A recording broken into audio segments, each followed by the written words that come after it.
Let's skip the intro. Marie cannot be DLC, and here's why.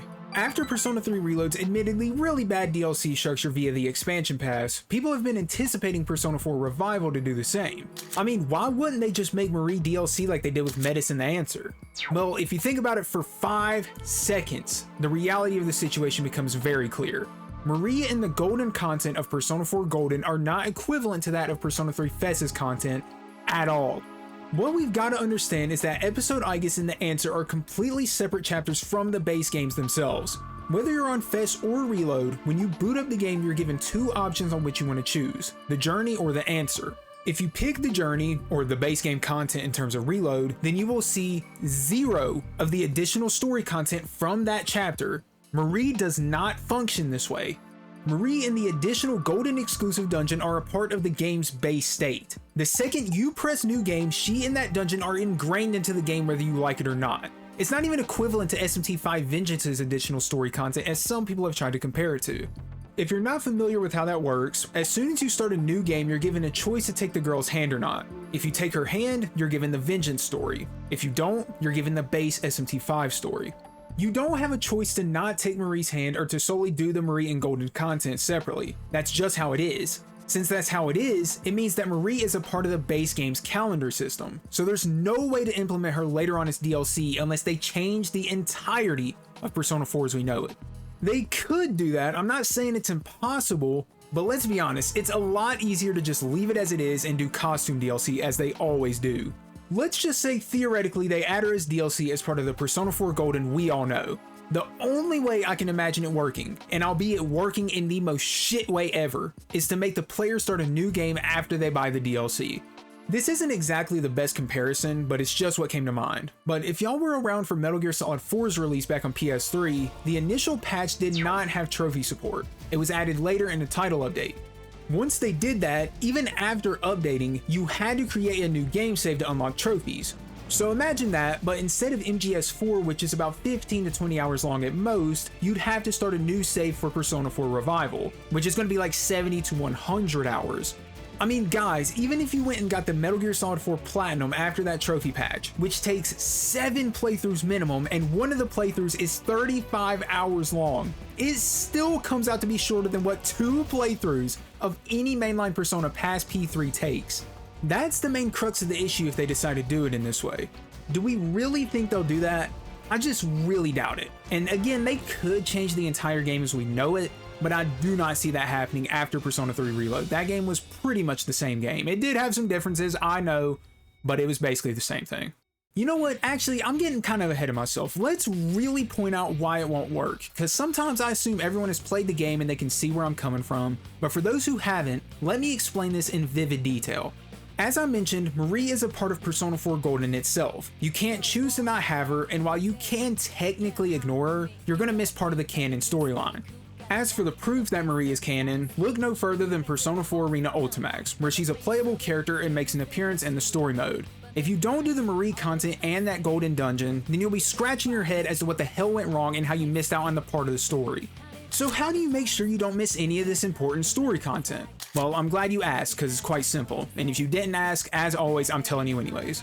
You do her social link, get it to rank 10, make a couple easy choices, and you'll unlock the golden exclusive part of the game. Now this is exactly why it can't be DLC. If Marie comes out after the game itself and she just magically appears in your save file or something, you're gonna miss her introduction, poems, everything that makes her who she is, but most importantly, the chances of you having time to even complete the social link before the deadline is totally up to how far you are into the game. Let's say you buy the game, start up a save, and you're in October when the DLC drops. You're fucked with a capital F, alright? But if you somehow have a save in, let's say, April, maybe you didn't have time to play it or something, then sure, you could probably do it, but again, you're missing all the important moments of her character even then. It simply does not work. And if they do somehow make it a separate chapter like they did with Episode Aegis, then I'm just gonna be frank, this remake is a scam. You can't just take a piece of content and cut it up all willy-nilly to sell for a higher price later on, especially when Golden is available on modern systems right now. You can mark my words, as a Persona 4 glazer who has 100% this game in several different languages, spent a lot of money on collecting for it, dedicated way too much time to it. If they do take this approach, I will not play the DLC, and I will not make content for it. Period. You can clip this, you can do whatever you want with this video. I give you my word, I will not make content for that DLC. At the end of the day, we as players, the people that give these companies money, have to decide what is worth the price and what is not. So you want to know the funny part of all of this? Episode Aegis and that expansion pass actually sold really well. In the most recent Sega investors call as of recording this video, they state, and I quote, "DLC sales for Persona 3 Reload were substantial," which means they made a lot of money. It turns out that buying the DLC and review bombing it on Steam does nothing when you're still buying something you don't like and you're giving the developers money. Shocking. What this means is that the key to success from Sega's eye is to leave content out of their games and resell it later. And by the way, this is coming from someone who actually did like Episode Aegis more than most people did. This might not be a big issue for Persona 4 Remake, since as I've said, the chances of Marie being DLC are quite low, but it does set a potentially dangerous precedent for their games going forward. Without drawing this out, what I'm saying is that if Persona 4 Revival has a shoddy DLC structure like we're discussing in this video, one that would straight up ruin the game as we know it even more than Episode Aegis ever could have dreamed of, then I'd be very worried for Persona 6. If they'd be willing to do all of this for the dough, then who's to say what they would do for their next actual mainline game? You're free to spend your money however you wish, but it's just something to keep in mind. Personally, I'm going to choose to have some faith in ATLUS. We could sit here all day and argue, well, it's ATLUS, they could find a way to do it. But the truth is, there isn't any actual hard evidence to prove they will do that or even would do that, besides fan assumptions. Sure, Episode Aegis sold well despite being a pretty bad value, and their DLC practices are pretty shit. But as we've been saying, you can't compare P3's additional content to Persona 4's. Based on the fact the reveal trailer was playing a golden song, that being Time to Make History, maybe that's our sign we ain't got nothing to worry about. Really, only time will tell. But seriously, for the sake of all of our wallets and sanity, let's just hope they don't make me sound like a complete moron and make Marie DLC anyways. Realistically, I could just end the video right here, because I feel like the point has been made. But let's go a little bit deeper, because I can already foresee some of the comments I'll see when I upload this video. An argument I can somewhat foresee is, Jan, why are you defending ATLUS, the billion-dollar company? And if you see this video as me defending them, then I don't know what to tell you, because that's not what's happening, and I'm not even going to humor it. As for an actual argument, one I heard is that they could potentially make Marie like the Vengeance content of SMT5, where you can choose to take the hand or not. But this doesn't work. Marie is canon to the storyline, so she has to be in the game whether we like it or not. And the whole hand-taking thing doesn't address the issue anyway. You have to restart the game to take her hand. That's the problem. It just ain't gonna work, so that's off the table.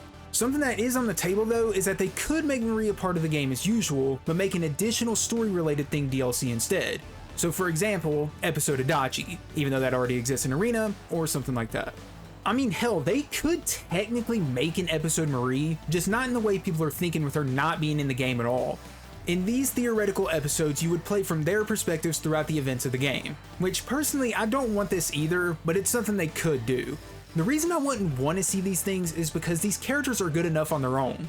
With Adachi in particular, one of the reasons he's so beloved is because you don't get a ton of time with him, but every time he is around, you're learning more stuff about him and the investigation. I feel like some of the mystique of Adachi could be lost if this happens, but this is teetering on dooming territory of something that might not even exist, so I'm just going to stop here. In Marie's case, I think the main issues most people have with her aren't with her as a character, but with her implementation into the game. That's why I don't want to see a DLC story of her in any way, shape, or form, because this remake gives them a chance to fix the debatably poor implementation of the character anyways, which is what a remake should do. Now, if I'm looking at this from an ATLUS point of view, the only major issue I can think of doing this approach is that the marketing materials would probably spoil the main events of the game. They just have to. They can maybe justify it by using Persona 4 Arena's mere existence, where the existence of that game spoils everything anyways, but I kinda doubt it. I'm not a marketing director though, so you know. That's my theory on how they could potentially implement a DLC storyline without completely messing up the base game. But if y'all got any better ideas or theories, definitely drop a comment, I'd love to hear it. And believe it or not, homies, that's about all I want to say about this whole Persona 4 Revival DLC discussion. Shorter video today, but I've been seeing this topic all over social media, so I wanted to give my own input on it. I think people are rightfully weary of the game's DLC because of Reload, but honestly, I think it'll be fine. I don't think it's going to be as big of a deal as some people think. But hopefully this video does not age poorly, because I would hate to look like an absolute moron. Before we wrap up the video though, just want to say the Metaphor ReFantasia figgies have now dropped and are available to pick up right now. So if you want to get some good, affordable ATLUS merch, check them out with the link in the description. Code GOJITA for 5% off. If you enjoyed the video, please consider dropping a like and a sub. It helps the channel out a lot, and I'll give you a free cookie as always. Here you go, homie. It's been your boy Yanire Gojita, and I will see you in the next video. Peace out, everybody, and have a great day.